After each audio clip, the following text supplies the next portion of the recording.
weekly current affairs. Today we will discuss all the current affairs of 17th of July to 23rd of July 2023. The question is India to open consulate in that is a southern जो French city है जिसका नाम है मार्सेली, वहाँ पे India अपना एक consulate खोलेगा। तो प्राइम मिनिस्टर नरेंद्र मोदी जी अभी अभी कहाँ गए थे?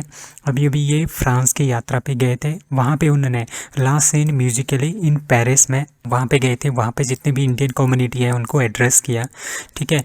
और प्राइम मिनिस्टर नरेंद्र मोदी को इस विजिट के दौरान जो है उनका फ्रांस का हाईएस्ट सिविलियन अवार्ड जिसका नाम है grand cross of the legion honour of France, वो अवार्ड जो है वो दिया गया है। और ये वहाँ के प्रेसिडेंट जो इमैनुअल मैक्रोन है, रिपब्लिक ऑफ फ्रांस के जो प्रेसिडेंट हैं इमैनुअल मैक्रोन, उन्होंने ये highest civilian award of French जो है नरेंद्र मोदी जी को दिया है, ठीक है। प्राइम मिनिस्टर नरेंद्र मोदी जी अभी फ्रांस की यात्रा में हैं, उसके बाद ये यूएई की यात्रा पे जाएंगे 13 to 15 ऑफ जुलाई 2023, मतलब कि ये वहाँ की यात्रा भी हो गई है। और ये 6th विजिट है प्राइम मिनिस्टर नरेंद्र मोदी की फ्रांस के लिए। फ्रांस की जो कैपिटल है that is in Paris.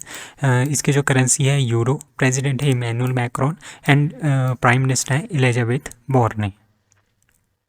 Which state launched Gajakotha campaign that is B Assam. तो असम ने क्या लॉन्च किया है?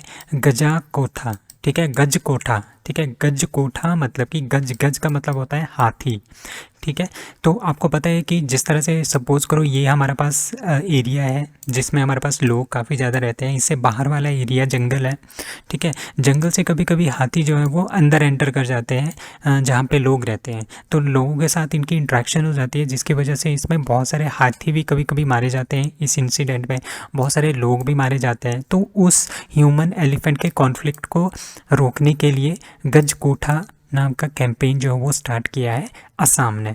The focus of the campaign is that is HEC affected villages in the eastern Assam, मतलब कि ह्यूमन एलिफेंट कॉन्फ्लिक्ट, ठीक है।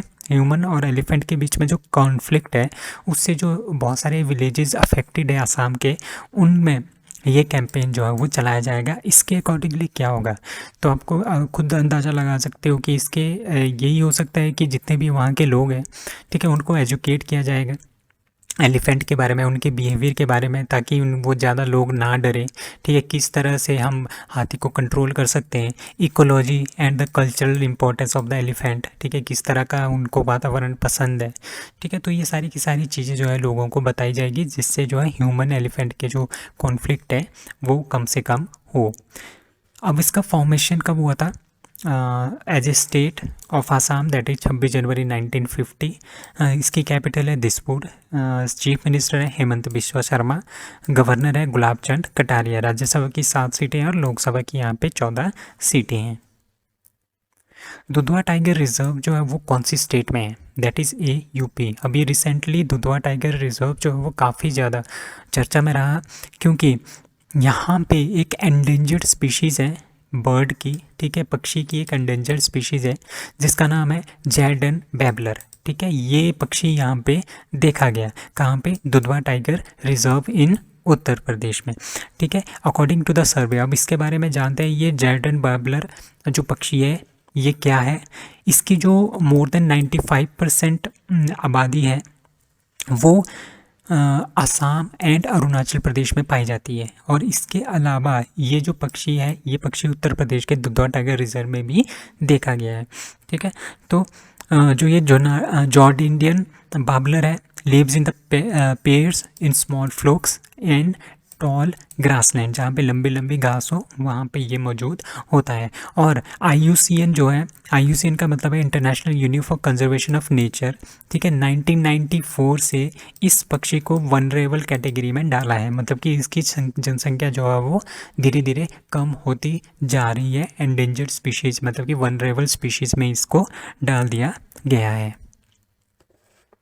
वो वन विमेन विम्बल्डन 2023 टाइटल। अभी विम्बल्डन हुआ था, विम्बल्डन ग्रैंड स्लैम के अंदर आता है, ठीक है। जो टेनिस के ग्रैंड स्लैम है वो टोटल 4 होते हैं, ठीक है। उसमें से जो तीसरा है वो है विम्बल्डन, ठीक है, जो अभी अभी हुआ, जो कि UK में होता है, यूनाइटेड किंगडम जो है वहाँ पे होता है। और ये सबसे ओल्डेस्ट टेनिस का टूर्नामेंट है, ठीक है। और ये किसने जीता है? That is A Marketa Vondrousova. ठीक है, इन्होंने पहली बार जो है ये टाइटल जीता है वीमेन कैटेगरी में। ठीक है, मार्केटा वोंद्रोसोवा एक चेक रिपब्लिक के टेनिस प्लेयर है। उन्होंने पहली बार जो है ये वर्ल्ड टेनिस एसोसिएशन का कोई भी ग्रैंड स्लैम जीता है, तो ये काफ़ी इंपॉर्टेंट होने वाला है। ठीक है, अबाउट विंबलडन के बारे में जानते हैं। ये ओल्डेस्ट है और मोस्ट प्रेस्टिजियस टेनिस टूर्नामेंट है। All England club in Wimbledon में जो है ये खेला जाता है लंदन में। सिंस 1877 से ये खेला जाता है ग्रास कोर्ट पे। ठीक है, अब विंबलडन 2023 के जो मेन के विनर हैं वो है कार्लोस अल्कराज। ठीक है, रनर अप इन्होंने फाइनल में नोवाक जोकोविच को हराया। ठीक है, और जो ये हैं कार्लोस अल्कराज, इन्होंने आज तक ये इनका दूसरा ग्रैंड स्लैम है। पहला जो ग्रैंड स्लैम जीता था इन्होंने 2022 का यूएस ओपन जीता था। ठीक है, कैस्पर रूड को फाइनल में हराया था। और अभी इन्होंने विंबलडन जीता है जो कि ग्रास कोर्ट पे खेला जाता है। नोवाक जोकोविच को इन्होंने फाइनल में हराया। अब 2022 के ग्रैंड स्लैम और 2023 के ग्रैंड स्लैम के बारे में बात करते हैं। सबसे पहले मेन कैटेगरी में। ठीक है, सबसे पहले आपको पता है कि अभी विंबलडन हुआ। ठीक है, अभी विंबलडन हुआ, उसको कार्लोस अल्कराज ने जीता। दूसरा फ्रेंच ओपन हुआ जो नोवाक जोकोविच, ऑस्ट्रेलियन ओपन नोवाक जोकोविच ने जीता। ये तीनों 2023 के हैं। ठीक है, अभी एक चौथा ग्रैंड स्लैम आने वाला है, उसका नाम है यूएस ओपन। यूएस ओपन सबसे लास्ट होता है। ठीक है, 2023 में अभी एक ही ग्रैंड स्लैम खेला जाएगा, उसका नाम है यूएस ओपन। ठीक है, और 2023 के जो ये विनर्स हैं आप यहाँ से इनको देख सकते हो। ठीक है, उसके बाद आ गया हमारे पास पिछले साल के यूएस ओपन विनर है कार्लोस अल्कराज, विंबलडन विनर है नोवाक जोकोविच, और फ्रेंच और ऑस्ट्रेलियन ओपन दोनों है राफेल नडाल। अब वीमेंस के बारे में बात करते हैं। ठीक है, विंबलडन ही हुआ अभी। विंबलडन में मार्करेटा वोंड्रोसोवा जीती है। फ्रेंच ओपन जो है ईगा स्विएटेक, एंड ऑस्ट्रेलियन ओपन जो है वो अरेना सबिलेकाना ने जीता है। तो ये है 2023 के। और 2022 की बात करें, US open Iga Swiatek, Wimbledon Elena Rybakina. ठीक है, French open Iga Swiatek, and Australian open Ashleigh Barty. Which country approves bill limiting supreme courts power, that is D Israel. तो इज़राइल ने अपनी सुप्रीम कोर्ट की power को और कम कर दिया गया है। ठीक है, उन्होंने एक बिल वहाँ पे पेश किया है जिसके अकॉर्डिंगली वहाँ के सुप्रीम कोर्ट की जो इंटरवेंशन है गवर्नमेंट के खिलाफ, ठीक है, उसमें जो है इन्होंने कटौती की है, मतलब कि उनकी पावर्स को उन्होंने कम किया है। अब इजराइल के बारे में जानते हैं। Capital Jerusalem, prime minister Benjamin Netanyahu, official language Hebrew. ठीक है, inauguration of the new integrated terminal building of Veer Savarkar international airport is done at that is C Port Blair. तो अभी आपने काफ़ी ज़्यादा न्यूज़ में देखा होगा, जो वीर सावरकर इंटरनेशनल एयरपोर्ट है वहाँ पे एक न्यू इंटीग्रेटेड टर्मिनल की बिल्डिंग जो है उसका लॉन्च इनॉग्रेशन हो रहा है। ठीक है, जो प्राइम मिनिस्टर नरेंद्र मोदी जी करेंगे वीडियो कॉन्फ्रेंसिंग के थ्रू 18 जुलाई को हो गया है। ठीक है, तो ये जो वीर सावरकर इंटरनेशनल एयरपोर्ट है ये कहाँ पे है? ये है पोर्ट ब्लेयर, अंडमान निकोबार के जो कैपिटल है पोर्ट ब्लेयर, वहाँ पे ये वीर सावरकर इंटरनेशनल एयरपोर्ट बनाया गया है। What is the rank of India in Asian athletics championship 2023? Asian athletics championship 2023 जो है वो कहाँ पे हुई है इस बार? बैंकॉक थाईलैंड में हुई है। ठीक है, इसमें इंडिया का जो रैंक है वो है 3rd रैंक विद 27 मेडल्स। पहला रैंक किसका है? पहला रैंक है जापान का 16 गोल्ड मेडल के साथ, दूसरा रैंक है चाइना का 8 गोल्ड मेडल के साथ, तीसरा रैंक है इंडिया का 9 गोल्ड मेडल, 6 सिल्वर एंड 12 इसमें क्या है ब्रॉन्ज मेडल। टोटल 27 जो है वो हमने मेडल्स जीते हैं। ठीक है, तो यही वाली बातें हमने यहाँ पे भी बताई है। ठीक है, who launches CRCS Sahara refund portal? That is ए अमित शाह। तो अमित शाह जी ने CRCS सहारा रिफंड पोर्टल जो है वो अनाउंस किया है। CRS ये जो पोर्टल है ना, ये जो सहारा रिफंड पोर्टल है, ये सहारा ग्रुप के जो जितने भी कोऑपरेटिव सोसाइटीज़ हैं, ठीक है, उसमें जो अपना पैसा डालते हैं ना, उनके लिए ये पोर्टल बनाया गया है। ठीक है, जैसे उनको कुछ रिफ़ंड करना हो, जो इसमें जो डिपॉजिटर है, ठीक है, जो पैसा इनमें इन कोऑपरेटिव सोसाइटीज़ में जो पैसा डालते हैं, ठीक है, उनको अगर रिफ़ंड चाहिए हो तो वो CRCS सहारा रिफ़ंड पोर्टल के थ्रू जो है वो अपना रिफ़ंड वापस ले सकते हैं। और ये काफ़ी ईजी टास्क इन्होंने कर दिया है, तो अमित शाह जी ने इसको लॉन्च किया है। Who launches first international payment gateway in Malaysia? That is the Razorpay. So India का जो Razorpay है, इन्होंने फर्स्ट इंटरनेशनल पेमेंट गेटवे जो है वो खोला है कहाँ पे? मलेशिया में। मतलब कि इंटरनेशनल ट्रांजैक्शंस भी वहाँ पे हो सकती है मलेशिया में। ठीक है, उसको किसने बनाया है, मतलब कि उसने वो किसने लॉन्च किया है? वो किया है रेजर पे ने। ठीक है, रेजर पे है एक कंपनी, उसके साथ मिलके, ठीक है, उसकी एक करलेक कंपनी है, ठीक है, ये मलेशिया की कंपनी है। इन दोनों ने मिलके वहाँ पे first international Razorpay gateway जो है वो मलेशिया में खोला है।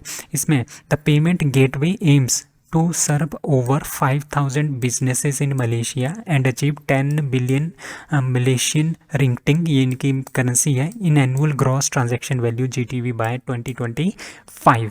ठीक है, तो जो रेजर पे है follows the acquisition of the majority of stake. ठीक है, ये दोनों कंपनीज आपस में मिली है, जिसमें सबसे ज़्यादा जो शेयर है वो है रेजर पे का। ठीक है, रेजर पे जो है ये 2013 में बनी है। इसके जो फाउंडर है वो है शशांक कुमार एंड हर्षिल माथुर। CEO है हर्षिल माथुर। इसके हेडक्वार्टर है बेंगलुरु, इंडिया में। Who launches world's first methane fuelled space rocket? कौन ऐसा काम कर सकता है जो मीथेन जो फ्यूल है, ठीक है, रॉकेट में जो फ्यूल है वो मीथेन यूज़ किया गया है पहली बार। ठीक है, तो ऐसी कंट्री एक ही है, दैट इज़ चाइना। चाइना इस तरह के उटपटांग जो है वो करते रहते हैं। मतलब कि काफ़ी अच्छी इन्वेंशन है ये जो मीथेन होती है ना, ये काफ़ी ज़्यादा सस्ता हो जाता है। ठीक है, मीथेन से चलने वाले जो इंजन होते हैं वो काफ़ी ज़्यादा सस्ते होते हैं। तो एक सस्ते और चीप वे में हम अपने स्पेस रॉकेट को जो है वो लॉन्च कर सकते हैं। ठीक है, चाइना का जो झोंकुई 2x2 है became world's first methane fueled rocket to successfully reach orbit। ठीक है, इसने इस रॉकेट ने जो वो यूज़ किया है, फ्यूल यूज़ किया है, वो है मीथेन। ठीक है, methane powered rocket known as Metalox, इसका नाम है Metalox, followed by the anticipated trajectory and completed its flight as planned. ठीक है, तो मीथेन इंजन के अगर आपने मीथेन से रॉकेट को उड़ाना है तो उसके लिए मीथेन के इंजन बनाने पड़ेंगे। ठीक है, जब मीथेन के इंजन की जो एफिशिएंसी है वो बहुत ज़्यादा है, रिड्यूसिंग ऑपरेटिंग कॉस्ट भी को भी ये कम कर देता है, एडवांसमेंट इंक्रीज़ कर देता है रॉकेट की। ठीक है, चाइना के बारे में जानता है, कैपिटल है बीजिंग, ऑफिशियल लैंग्वेज है mandarin, general secretary president and CMC chairman है शी जिनपिंग। ठीक है, कांग्रेस के जो प्रेसिडेंट वहाँ के हैं वो है झाओ लेजी। CPPCC चेयरमैन है Wang Huning. Who wins ETHR world future skills award 2023? That is NTPC। तो NTPC को ठीक है, इकोनॉमिक टाइम्स का HR world future skill award 2023 जो है वो मिला है। ठीक है, तो किस किस कैटेगरी में मिला है? ये 2 कैटेगरी में इनको मिला है, best use of artificial intelligence AR/VR in learning and upskilling, लोगों की अपस्किलिंग करने के लिए आर्टिफिशियल इंटेलिजेंस का इन्होंने बहुत अच्छा यूज़ किया है। Best advances in creating extending enterprises and learning programme है। तो इन दोनों की वजह से इनको क्या मिला है, ये इन दोनों कैटेगरी में इनको क्या मिला है, अवार्ड मिला है। तो NTPC के जो डायरेक्टर है दिलीप कुमार पटेल, उन्होंने ये जो है एक्सेप्ट किया है behalf of the company during the function held in the Gurugram. ठीक है, NTPC के बारे में जानते हैं, ये इसका नाम फुल फॉर्म है national thermal power corporation of India. It is ये सेंट्रल पब्लिक सेक्टर अंडरटेकिंग है, मतलब कि सेंट्रल गवर्नमेंट के अंदर आता है। इसका मेन मतलब होता है इलेक्ट्रिसिटी को जनरेट करना, उसको डिस्ट्रीब्यूट करना, नेचुरल गैस का एक्सप्लोर करना, इनका प्रोडक्शन करना, ट्रांसपोर्टेशन एंड डिस्ट्रीब्यूशन। ठीक है, इसका जो एस्टेब्लिशमेंट हुआ था वो हुआ था 7 नवंबर 1975 को। इसका हेडक्वार्टर है न्यू दिल्ली में। वो launches cell of subsidies chana dal under the brand name Bharat Dal. ठीक है, भारत दाल जो है वो बेची जा रही है सॉरी, किसने लॉन्च किया, who launches the sale of the subsidies chana dal under the name brand name Bharat Dal, that is B Piyush Goyal. तो जो हमारे पास पीयूष गोयल जी हैं, उन्होंने क्या लॉन्च किया है, उन्होंने एक चना दाल जो है वो लॉन्च की है जिसका नाम है भारत दाल। ठीक है, इस भारत दाल में ये है कि इसमें आपको सब्सिडी मिलेगी। सब्सिडी का मतलब ये है कि आपको कम दाम में ये दाल जो है वो मिलेगी।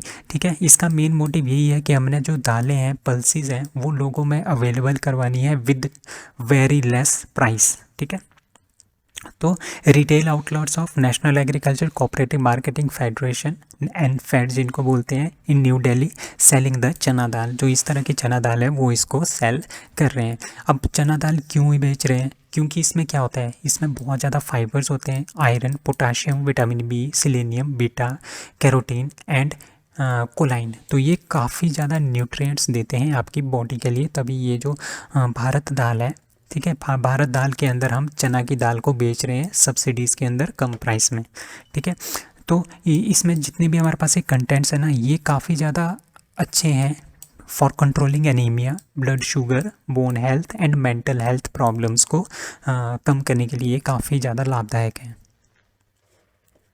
How many Indians out of multi dimensional poverty in 5 years, पिछले 5 सालों में जो कितने इंडियन जो है वो मल्टी डायमेंशनल पॉवर्टी से बाहर आ गए हैं, मतलब कि गरीबी रेखा से नीचे आ गए हैं, दैट इज़ बी 3.5 करोड़। तो 3.5 करोड़ जो लोग हैं वो बहुत सारी जो पॉवर्टी होती है ना, मल्टी डायमेंशनल जो गरीबी होती है, उससे जो है हमने उनको अपलिफ्ट कर दिया है।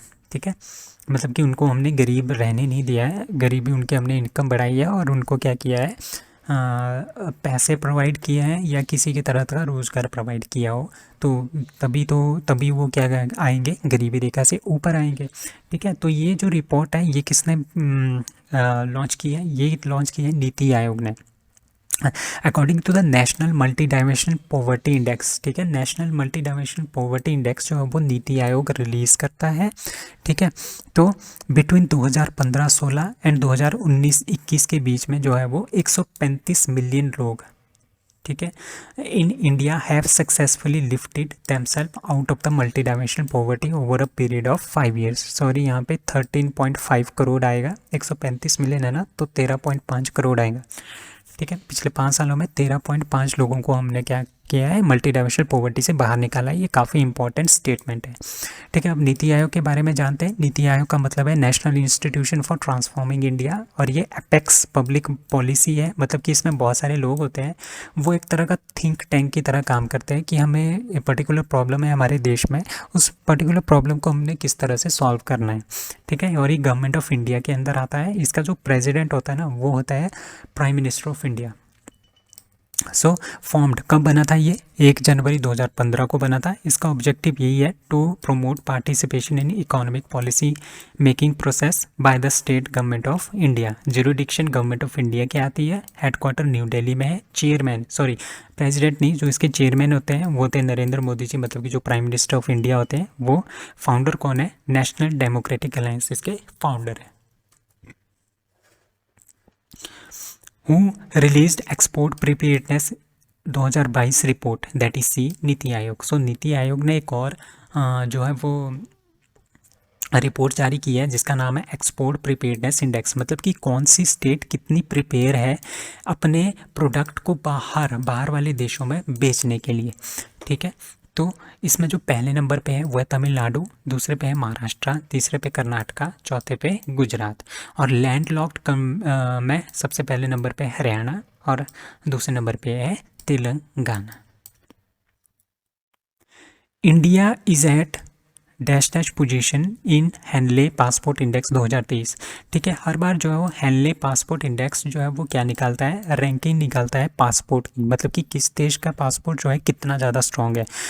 स्ट्रॉन्ग का मतलब ये होता है कि जिस तरह से हमारा पासवर्ड है, इंडिया का पासपोर्ट है, ठीक है, वो बाहर कितने देशों में हम उसमें फ्री वीज़ा फ्री एक्सेस जो है हम कितने देशों तक कर सकते हैं, मतलब कि बिना वीज़ा के हम कितने देशों में जा सकते हैं। जितने ज़्यादा देश हो गए उतनी ज़्यादा उसकी रैंकिंग अच्छी होती है।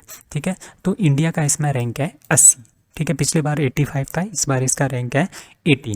ठीक है, पहले नंबर पे है सिंगापुर, मतलब कि सिंगापुर के जो लोग हैं, सिंगापुर के पास जिस भी लोग के पास सिंगापुर का पासपोर्ट है, ठीक है, वो वीज़ा फ्री जो है वो 192 कंट्री में जा सकते हैं out of 227 global travel destinations. Country नहीं है यहाँ पे, ग्लोबल ट्रैवल डेस्टिनेशंस। ठीक है, 192 ग्लोबल ट्रैवल डेस्टिनेशन में वो जा सकते हैं, वो 227 से टोटल 227 है, उसमें से 192 में वो जा सकते हैं। ठीक है, और अब इंडिया कितने में जा सकता है? इंडिया जो वो 57 कंट्रीज़ में क्या कर सकता है, वीज़ा फ्री एक्सेस जो है वो ले सकता है और वहाँ पे जा सकता है। अब इसमें 3 यूरोपियन कंट्रीज़ हैं, नेमली जर्मनी, इटली एंड स्पेन। ठीक है, उनका दूसरा नंबर है। ठीक है, वो जो है 190 डेस्टिनेशंस में पूरे के पूरे वर्ल्ड में जो है वो जा सकते हैं वीज़ा फ्री। ठीक है, Japan which had the top position for the last 5 years is now ranked third. ठीक है, तीसरे नंबर पे जापान है, पहले ये जापान पहले नंबर पे हुआ करता था, अब ये तीसरे नंबर पे है। ठीक है, उसके बाद है Austria, Finland, France, Japan, South Korea, Luxembourg, Sweden are also in third place. तो ये सारी की सारी कंट्रीज जो है वो थर्ड प्लेसेस में है। ठीक है, ये 189 डेस्टिनेशन में विदाउट वीज़ा जा सकते हैं। IMT highway connects that is C India, Myanmar और थाईलैंड। इंडिया, म्यांमार और थाईलैंड के बीच में एक हाईवे बन रहा है जो कि 2002 में अप्रूव किया गया था इंडियन जो प्राइम मिनिस्टर थे अटल बिहारी वाजपेयी जी ने, और इसका कंस्ट्रक्शन स्टार्ट हुआ था 2012 में। ठीक है, तो IMT का मतलब है Indian Myanmar Thailand highway is a regional connectivity project covering approximate, कितना कवर करेगा ये, 1360 किलोमीटर। ठीक है, that aims to connect India, Myanmar and Thailand. अब थाईलैंड के बारे में जानते हैं। थाईलैंड की कैपिटल है बैंकॉक, इसकी लैंग्वेज है वहाँ की थाई। एम्परर है वी रामायक्स एंड प्राइम मिनिस्टर है प्रयुत चान-ओ-चा। ठीक है, म्यांमार के बारे में जानते हैं। कैपिटल है नेपिदा, लैंग्वेज है बर्मीज़, प्रेसिडेंट है मैटसुई एक्टिंग मतलब कि जो आजकल है। SAC president and prime minister that is मिन ऑंग ह्लाइंग। ठीक है, तो ये याद रखने की ज़रूरत नहीं है, तो आपको बस ये इन्फॉर्मेशन होनी चाहिए कि IMT था जो हाईवे है वो कहाँ पे है, कौन कौन सी कंट्रीज़ को कनेक्ट करता है। वो became the youngest person to cross the north channel. ठीक है, नॉर्थ चैनल को पास करने वाला कौन सा यंगेस्ट पर्सन बना है। ये नॉर्थ चैनल क्या है, जैसे हमारे पास UK का नॉर्दर्न आइलैंड है और यहाँ पे UK का जो स्कॉटलैंड है उसके बीच में एक चैनल है। ठीक है, वहाँ पे पानी ही पानी है। ठीक है, उसको क्रॉस करने वाला मतलब कि तैर के क्रॉस करने वाला जो यंगेस्ट पर्सन है वो बना है अंशुमन झिंगरान। ठीक है, और first Indian to cross this north channel was Elvis Ali Hazarika. ठीक है, और ये जो अंशुमान झिंगरान है ये 18 साल के हैं और ये सबसे यंगेस्ट बने हैं नॉर्थ चैनल को पार करने वाले, और ये एक स्विमर है कहाँ के, नवी मुंबई के। अभी एक इंग्लिश चैनल भी है, आपने याद रखना है जो नॉर्थ चैनल है वो आयरलैंड और स्कॉटलैंड के बीच में है। ठीक है, और जो इंग्लिश चैनल है वो है फ्रांस और यूनाइटेड किंगडम के बीच में, इंग्लैंड के बीच में या यूनाइटेड किंगडम के बीच में। Ground water act has been implemented in how many states and UT, that is A 21। ठीक है, जो ग्राउंड वाटर एक्ट है, ठीक है, ग्राउंड वाटर मतलब कि जो ज़मीन के अंदर पानी है उसके रिलेटेड एक एक्ट बनाया गया है। तो ये जो एक्ट है वो कितनी स्टेट्स और UT में लागू किया गया है, दैट इज़ 21। ठीक है, यूनियन मिनिस्ट्री जो जल शक्ति के हैं उन्होंने पार्लियामेंट को बताया कि 21 स्टेट्स एंड यूनियन टेरिटरी में जो है ग्राउंड वाटर एक्ट जो है वो लागू किया गया है। ठीक है, इस एक्ट के अंतर्गत यही होता है कि हमने किस तरह से पानी को बचाना है। जिस तरह की बारिश हो जाती है हमने उसको हार्वेस्ट करना है, एक जगह पे इकट्ठा करना है ताकि हम उसको यूज़ कर सकें, क्योंकि ग्राउंड वाटर में आजकल काफ़ी ज़्यादा कमी आ रही है जिसकी वजह से आगे पानी के पीने की संकट जो है वो आ सकते हैं। ठीक है, तो कौन कौन सी स्टेट है जिन्होंने रेन वाटर हार्वेस्टिंग मॉडल अपनाया है, that is Andhra Pradesh, Assam, Bihar, Goa, Haryana, Himachal Pradesh, Karnataka, Kerala, Maharashtra, Nagaland, Orissa, Punjab, Telangana, UP, Bengal, Chandigarh, Dadra Nagar Haveli, Daman and Diu, Jammu and Kashmir, Ladakh, Lakshadweep and Puducherry. तो ये सारी की सारी UTs एंड स्टेट्स हैं जिन्होंने रेन वाटर हार्वेस्टिंग मॉडल अपनाया है, मतलब कि रेन का जो पानी है उसको हमने बचा के रखना है। ठीक है, under this tap water has been provided to the 60%। और उन्होंने ये भी बताया कि जो 60% के रूरल गांव वाले हैं जो कि शेड्यूल कास्ट के एरिया में आते हैं, वहाँ पे 60% एरिया में जो है वो टैप वाटर पहुँच गए हैं। ठीक है, तो 2,18,06,280 रूरल हाउस होल्ड में SC कंसंट्रेटेड डोमिनेटेड हैबिटेंट्स में जो है वो टैप वाटर कनेक्शन जो है वो दिए गए हैं। DPIIT and government of Gujarat jointly launch one district one product wall. ठीक है, मतलब कि जो वन डिस्ट्रिक्ट वन प्रोडक्ट है, ये काफ़ी टाइम पहले जो एक इनिशिएटिव आया था। इसके अकॉर्डिंगली क्या होगा, जिस तरह से सपोज़ कर ले पूरी की पूरी गुजरात वाली स्टेट है, इसमें सपोज़ करो कितनी भी स्टेट डिस्ट्रिक्ट है, अब हर डिस्ट्रिक्ट का अपना एक पर्टिकुलर क्या होगा, एक प्रोडक्ट होगा, एक डिस्ट्रिक्ट का एक प्रोडक्ट होगा जो कि वहाँ का फेमस प्रोडक्ट होगा, ताकि क्या हो, उस डिस्ट्रिक्ट में वो पर्टिकुलर प्रोडक्ट जो फेमस हो, ताकि उस प्रोडक्ट को बनाने वाले लोग क्या कर सकें, उनकी इकोनॉमी में क्या हो सके, इजाफा हो सके। ठीक है, इस तरह से क्या होगा, इस तरह से व्यापार बढ़ेगा, व्यापार बढ़ेगा तो क्या होगा, इकोनॉमी बढ़ेगी, इकोनॉमी बढ़ेगी तो पैसों का सर्कुलेशन होगा, that is very good for the country. ठीक है, ये एक इनिशिएटिव है department for promotion of industries and internal trade, जिसका नाम है DPIIT, मिनिस्ट्री ऑफ कॉमर्स के अंडर आता है एंड मिनिस्ट्री ऑफ इंडस्ट्रीज़ के अंडर आता है। ठीक है, इन्होंने गवर्नमेंट ऑफ गुजरात के साथ जो है वो कोलैबोरेट किया है to promote the indigenous craft artisan of the state. ठीक है, इसका मतलब यही है, इसका एम यही है to increase the visibility of Gujarat product, मतलब कि जो गुजरात के प्रोडक्ट्स हैं, हर एक डिस्ट्रिक्ट का एक एक प्रोडक्ट है, उसको नेशनल लेवल तक लेके आना, drive consumer toward the Emporia, ताकि ज़्यादा से ज़्यादा कंज्यूमर्स को उस पर्टिकुलर डिस्ट्रिक्ट के प्रोडक्ट के बारे में पता चले और वो उनको ख़रीद सके। ठीक है, और उसकी सेल जो है वो बढ़ जाए। ठीक है, अबाउट गुजरात के बारे में बात करते हैं। फॉर्मेशन हुआ था 1 मई 1960 को, capital Gandhinagar, chief minister Bhupendra भाई पटेल, गवर्नर आचार्य देवव्रत, डिस्ट्रिक्ट 33, राज्यसभा की सीटें 11 हैं, लोकसभा की 26। वो create Guinness world record with the fastest badminton hit. ठीक है, सबसे फास्ट बैडमिंटन से हिट किसने मारी है, दैट इज सी स्वास्तिक राकी रेड्डी। ठीक है, जो सात्विक है, ठीक है, सात्विक सराज जो हमारे इंडिया के बैडमिंटन प्लेयर हैं, इन्होंने जो क्या किया है, उन्होंने अपने रैकेट की स्पीड जो है 565 किलोमीटर पर आवर की स्पीड से एक इन्होंने स्मैश मारा है। कहाँ पे, कोरिया ओपन 2023 के अंदर। ठीक है, तो इससे पहले जो ये रिकॉर्ड था, ये थे मलेशियन प्लेयर टान बुन हुम, जिन्होंने 493 किलोमीटर पर आवर की स्पीड से जो है अपना रैकेट चलाया था शटल के ऊपर। ठीक है, कोरिया के बारे में बात करते हैं। इसकी कैपिटल है सियोल, कोरिया मतलब कि साउथ कोरिया। ठीक है, प्राइम मिनिस्टर है Han Duck-soo, प्रेसिडेंट है Yoon Suk Yeol, very important. Official language है कि कोरियन है, Korean sign language. Who introduces women empowerment index and global gender parity index. ठीक है, तो इसका नाम है WEI एंड GGPI। तो ये कौन जारी करता है, वो ये जारी करता है United Nation development programme and United Nation women इसको जारी करता है। ठीक है, इसके अंतर्गत क्या होता है, इसके अंतर्गत ये होता है कि पूरे के पूरे जो हमारे पास WEI है, WEI का मतलब है हमारे पास वीमेन एम्पावरमेंट इंडेक्स, मतलब कि पूरे के पूरे वर्ल्ड में जो वीमेंस हैं उनकी कंडीशन क्या है, वो एम्पावर्ड है या नहीं है, इक्वालिटी है या नहीं है, उनमें डिसीजन मेकिंग की क्षमता है या नहीं है, उनके अगेंस्ट वायलेंस तो नहीं हो रहा, उनका हेल्थ कैसा है, उनका एजुकेशन कैसा है, ये सब कुछ जो है मेज़र करता है WEI, that is women empowerment index. ठीक है, तो रिपोर्ट में ये बताया गया globally women achieve only 60% of their full potential, मतलब कि 60% वीमेंस जो है वो फुल पोटेंशियल के साथ रहती है पूरे के पूरे वर्ल्ड में ओनली।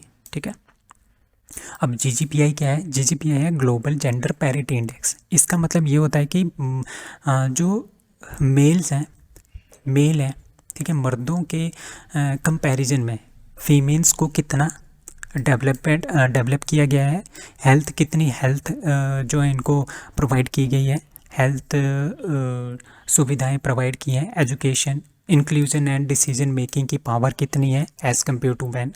ठीक है, on average women achieve 72% of what man do, मतलब कि ये इसमें आया है जीजीपीआई की रिपोर्ट में कि पूरे के पूरे वर्ल्ड में जितने भी फीमेल्स हैं उसमें से 72% फीमेल्स को मर्दों की तरह जो है वो अधिकार मिले हैं, ठीक है। और 28% के साथ जो है वो क्या हो जाता है, एक तरह का जेंडर गैप जो है वो किया जाता है, ठीक है।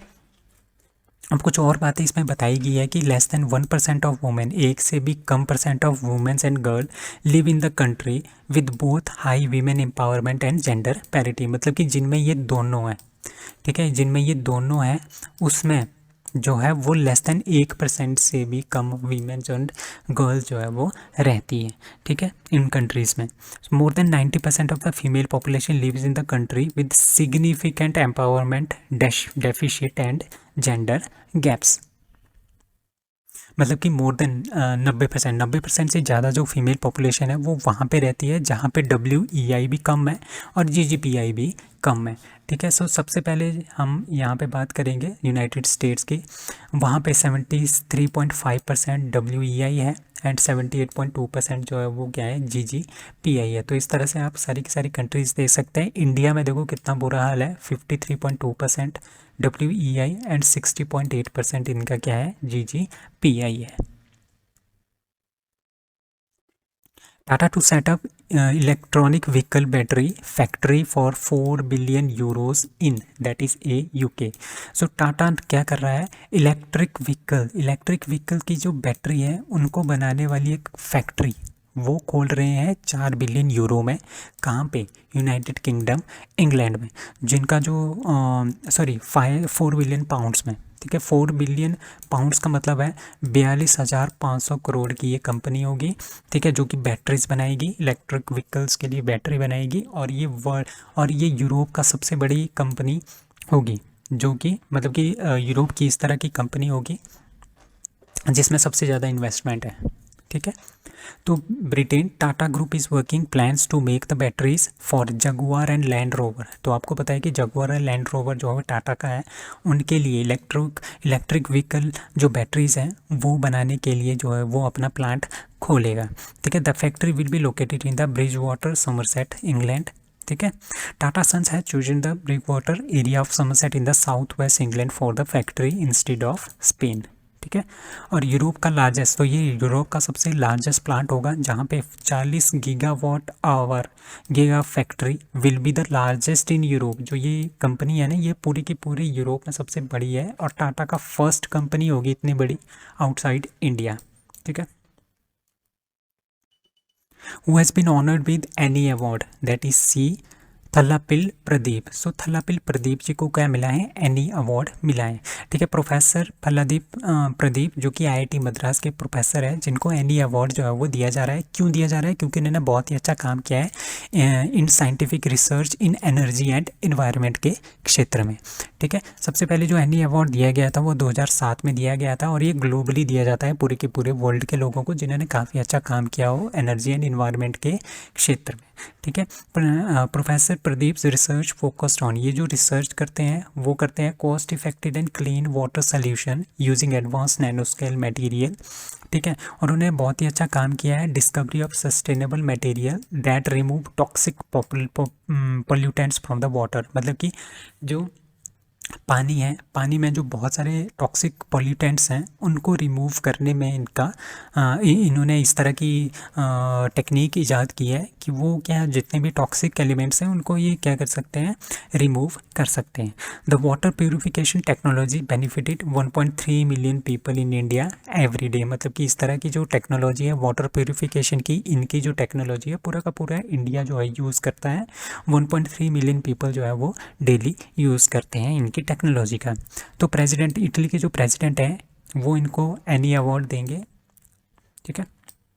अब एनी अवार्ड में जो हमारे पास 3 कैटेगरी होती है, एक एनर्जी ट्रांजिशन की, एक एनर्जी फ्रंटियर की एंड एडवांस एनवायरमेंटल सॉल्यूशंस की। Who became the 25th director general of ICG, Indian coast guard के 25th डायरेक्टर जनरल कौन बने हैं।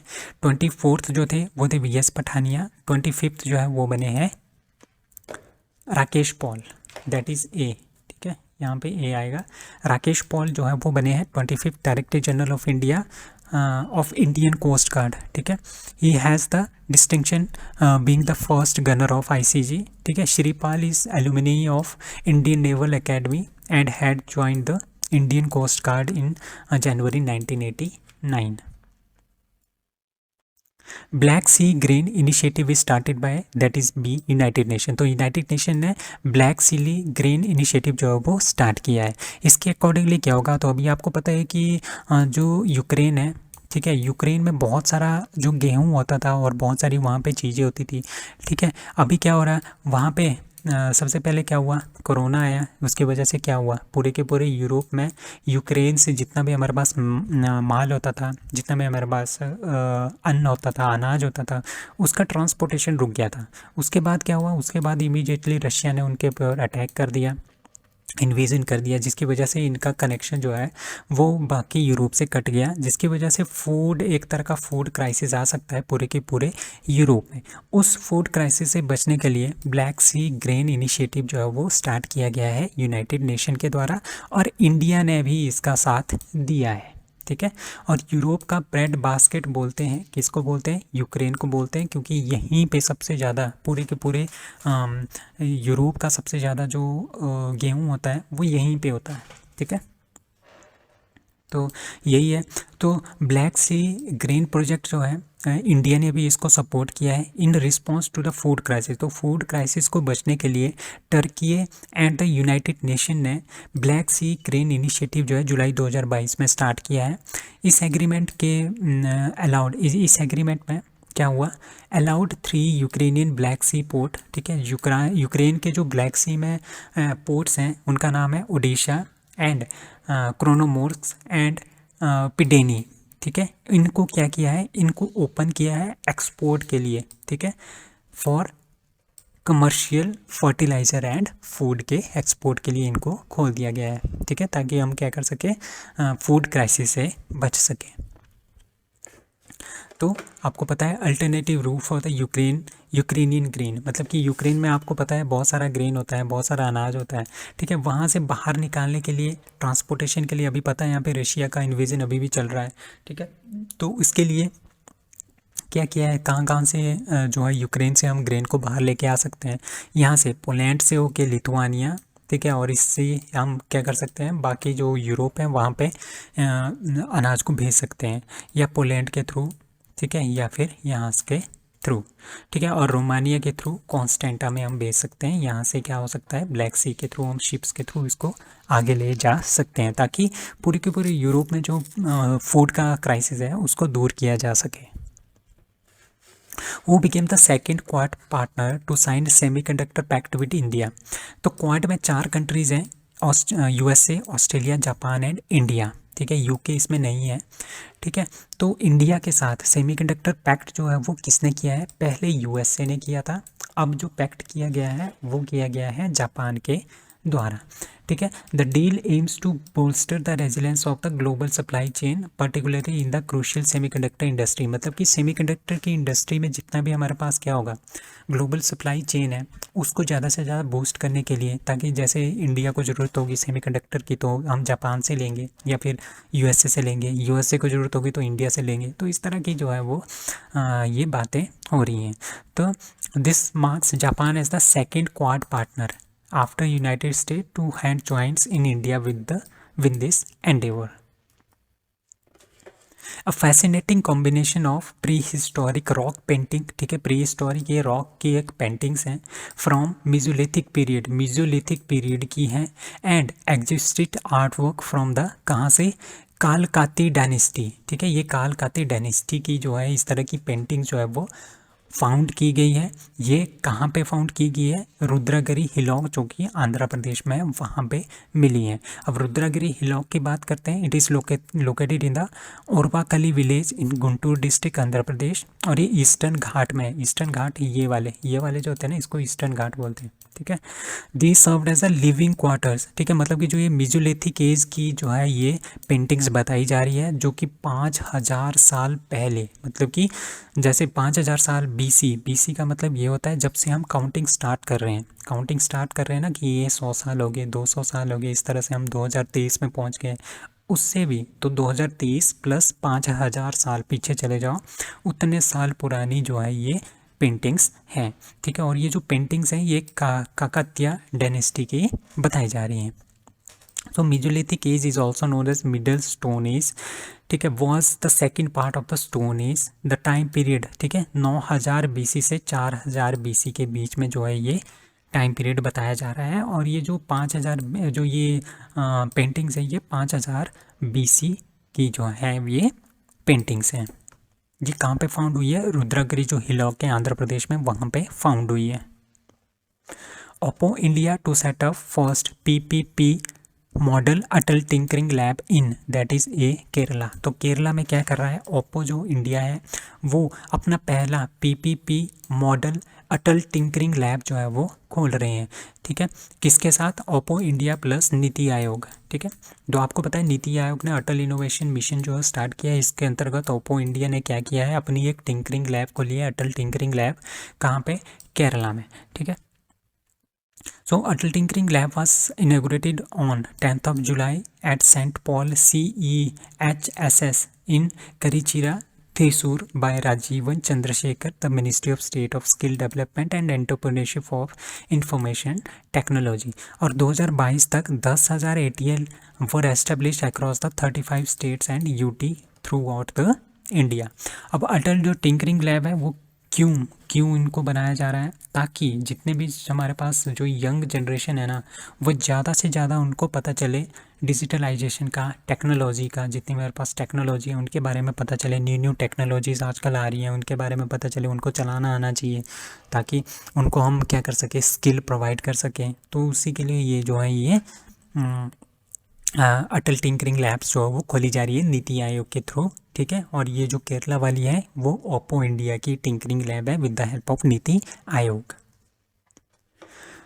गृहलक्ष्मी scheme is started by that is B Karnataka. So Gruhalakshmi scheme जो है कर्नाटका ने स्टार्ट कर दी है। अभी पता है आपको वहाँ पे इलेक्शन हुए तो इंडियन नेशनल कांग्रेस वहाँ पे आ गई है, ठीक है।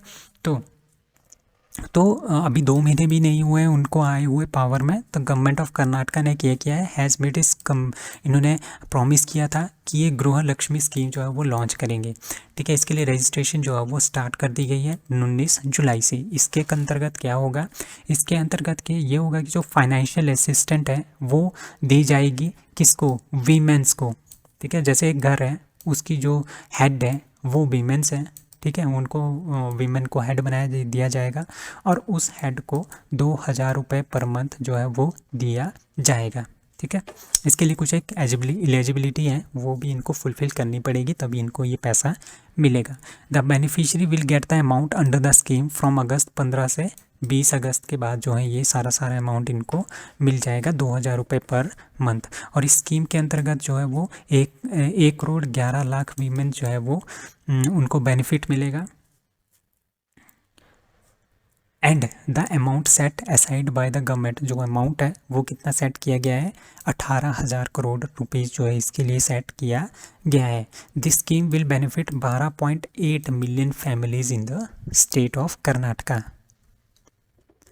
We state released the 10 million gambusia fish to control malaria and dengue, ठीक है। आपको पता है अभी गर्मी वाला मौसम है, गर्मी के बाद क्या आता है? मानसून आता है, मानसून में बारिश होती है, फिर गर्मी पड़ती है, जिसकी वजह से क्या होता है, ह्यूमिडिटी बहुत ज़्यादा हो जाती है, ठीक है। और उसमें क्या हो जाता है, मच्छर काफ़ी ज़्यादा आ जाते हैं। अब जब मच्छर काटते हैं तो मलेरिया और डेंगू फैलने का क्या हो जाता है, खतरा बहुत ज़्यादा हो जाता है। तो मलेरिया और डेंगू से बचने के लिए 10 मिलियन, ठीक है, मतलब कि 1 करोड़ जो गैम्बूसिया फिश है उनको खरीदने के लिए जो है वो बोला गया है, ठीक है, ताकि हम मलेरिया और डेंगू को ठीक कर सके। ये किसने किया है? ये किया है आंध्र प्रदेश ने, ठीक है। तो आंध्र प्रदेश जो गवर्नमेंट है उन्होंने रिलीज़ किया है गम्बूसिया फ़िश, ठीक है। किसके लिए? मलेरिया, डेंगू और जितने हमारे पास मॉस्किटो से रिलेटेड डिजीज़ हैं उनसे बचने के लिए जो है ये गैम्बूसिया फ़िश जो है वो रिलीज़ की गई है 1 करोड़। ताकि जो ये गैम्बूसिया फ़िश होती है ना, ये क्या करती है कि जो मलेरिया और डेंगू की का जो वायरस होता है उसको ज़्यादा फैलने नहीं देता, ठीक है। तो उनको ये कंट्रोल कर सकता है, ठीक है। तो गैम्बूसिया फ़िश के बारे में बात करते हैं। Gambusia fish belongs to the Poeciliidae and genus Gambusia family से ये रिलेट करती है, ठीक है। तो ये जो fish species shows a high breeding capacity of instance 900 and 1200 offspring could be produce during the life span of a single female Gambusian, ठीक है। मतलब कि एक फीमेल गैम्बूसियन से हम 900 से 1200 ऑफस्प्रिंग जो है वो इस तरह की छोटी छोटी फिशेस ले आ सकते हैं। इनका छोटा साइज होता है और ये पतली पतली सी लंबी लंबी सी क्या होती है, फिशेस होती हैं, ठीक है। इसको हम मॉस्किटो फिश भी बोलते हैं, ठीक है। और ये बायोलॉजिकल एजेंट की तरह काम करता है for controlling the mosquito larva, ठीक है। मॉस्किटो का जो लार्वा होता है, मच्छरों का लार्वा, ठीक है, उसको कंट्रोल करने के लिए जो है ये काफ़ी अच्छा काम करता है। तो इस वजह से क्या होता है, मलेरिया और डेंगू नहीं फैल पाता। और इसका फीचर क्या है, गैम्बूसिया फिश आर स्मॉलर, ठीक है। जो फ्रेश वाटर की जो फिशेज़ हैं उनसे ये काफ़ी ज़्यादा स्मॉल होती है। इसकी लेंथ जो है सबसे ज़्यादा 7 सेंटीमीटर की हो सकती है। This species is native to the water of the south eastern United State, वहाँ पे ये काफ़ी ज़्यादा मिलती है। We stay to get countries first satellite network portal site, that is the Gujarat. तो गुजरात को पहला सैटेलाइट नेटवर्क पोर्टल साइट जो है वो मिला है, ठीक है।